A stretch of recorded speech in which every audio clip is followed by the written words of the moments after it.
जादुई किताब और बौना। एक था जूलियन। वह एक गांव में अपनी माँ के साथ रहता था। उसकी माँ दूसरे लोगों के घरों में काम धंधा करके अपना परिवार चलाती थी।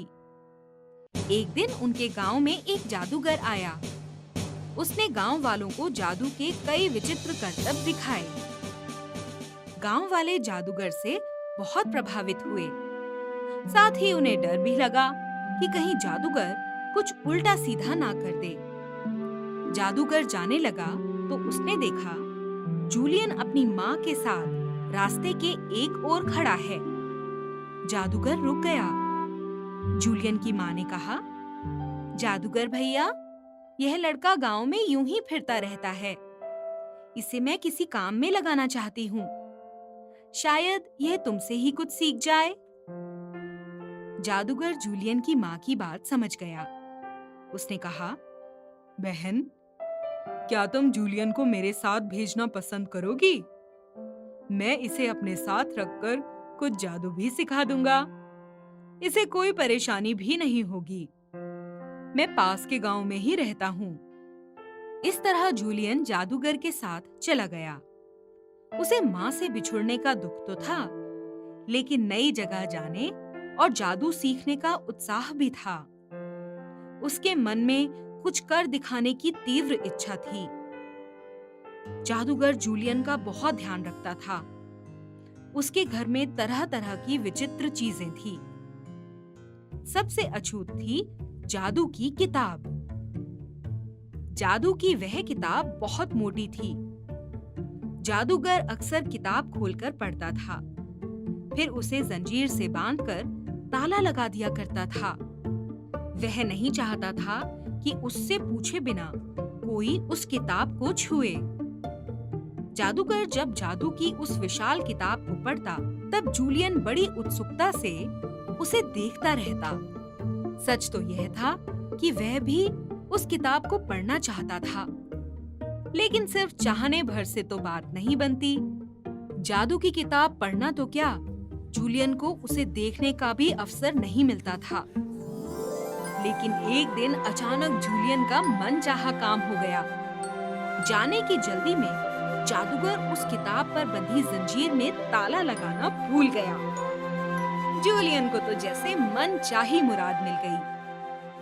वह किताब के पन्ने उलट पलट कर उसे पढ़ने की कोशिश करने लगा, लेकिन जादू की किताब का एक भी शब्द नहीं पढ़ सका। न जाने वह किताब किस भाषा में लिखी गई थी। जूलियन निराश हो उठा। वह मौके का फायदा नहीं उठा सका था। अचानक एक आवाज उसे सुनाई पड़ी। क्या आ गया है? आवाज सुनकर वह बुरी तरह चौंक पड़ा। उसे लगा शायद जादूगर लौट आया है। उसने डरते डरते इधर उधर नजर घुमाई, लेकिन उसके कानों में तो जो आवाज आई थी वह जादूगर की नहीं थी। और फिर जो शब्द उसने सुने थे वह जादूगर तो कभी कह ही नहीं सकता था। एकाएक उसने देखा जादू की किताब पर एक बौना बैठा हुआ था। बौने ने कहा, क्या आ गया है? यह आप किससे बातें कर रहे हैं? तुमसे। और किससे? पर मैंने तो आपको बुलाया नहीं। इससे पहले मैंने आपको कभी नहीं देखा। बुलाया कैसे नहीं? मैं क्या अपने आप आ गया? अब जब तक तुम मुझे कोई काम नहीं बताओगे, मैं वापस नहीं जाऊंगा। जल्दी से काम बताओ। अरे बौने भैया, जल्दी से चले जाओ। अगर जादूगर आ गया तो मेरी शामत आ जाएगी। मैंने कहा ना, पहले काम बताओ, उसके बाद ही मैं जाऊंगा। जूलियन की समझ में नहीं आ रहा था कि वह बौने को क्या काम बताए, लेकिन काम तो बताना ही था। बगैर काम बताए बौना टलने वाला नहीं था। एकाएक उसके मुंह से निकल गया, मुझे पानी चाहिए।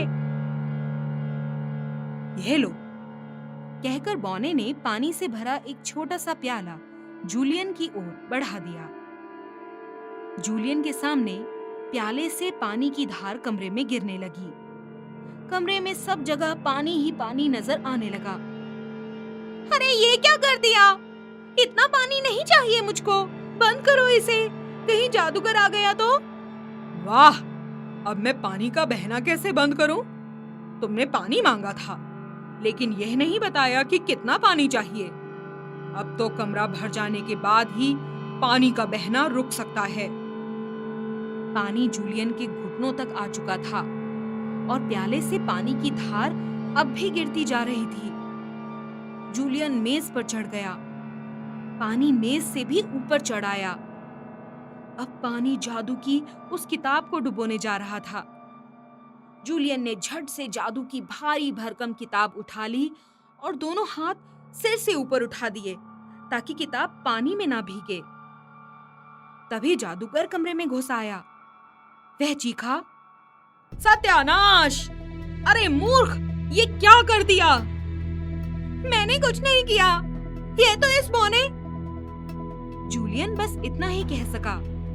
उसने हाथों से किताब को अब भी अपने सिर के ऊपर उठाया हुआ था। जादूगर ने विचित्र सी भाषा में कुछ कहा तो पानी का बहना रुक गया। फिर कमरे में भरा पानी जैसे भाप बनकर उड़ गया। लग रहा था जैसे वहां पानी की एक बूंद भी नहीं गिरी हो। बौना भी गायब हो चुका था। जादूगर ने कहा, अब किताब को उसके स्थान पर रख दो। आगे ऐसी भूल फिर कभी मत करना। जो कुछ जानना चाहते हो मुझसे पूछ लो। बिना पूछे जानने की कोशिश करोगे तो कभी इससे भी बड़ी मुसीबत आ जाएगी। जूलियन ने कांपते हाथों से जादू की किताब को सही स्थान पर रख दिया और बोला, मुझसे भूल हो गई, मुझे सजा मिलनी चाहिए। सजा तो मिल चुकी है तुम्हें, जादूगर ने हंसकर कहा। इतनी भारी किताब दोनों हाथों में उठाकर इतनी देर खड़े रहना, यही बहुत है। जादूगर को हंसता देखकर जूलियन का डर जाता रहा। वह भी हंस पड़ा। कमरे में दोनों की हंसी गूंजने लगी। बाद में जादूगर ने जूलियन से वादा किया कि वह जल्दी ही उसे जादू की किताब पढ़ना सिखा देगा। सीख, हमें गुरु की आज्ञा का सदैव ही पालन करना चाहिए।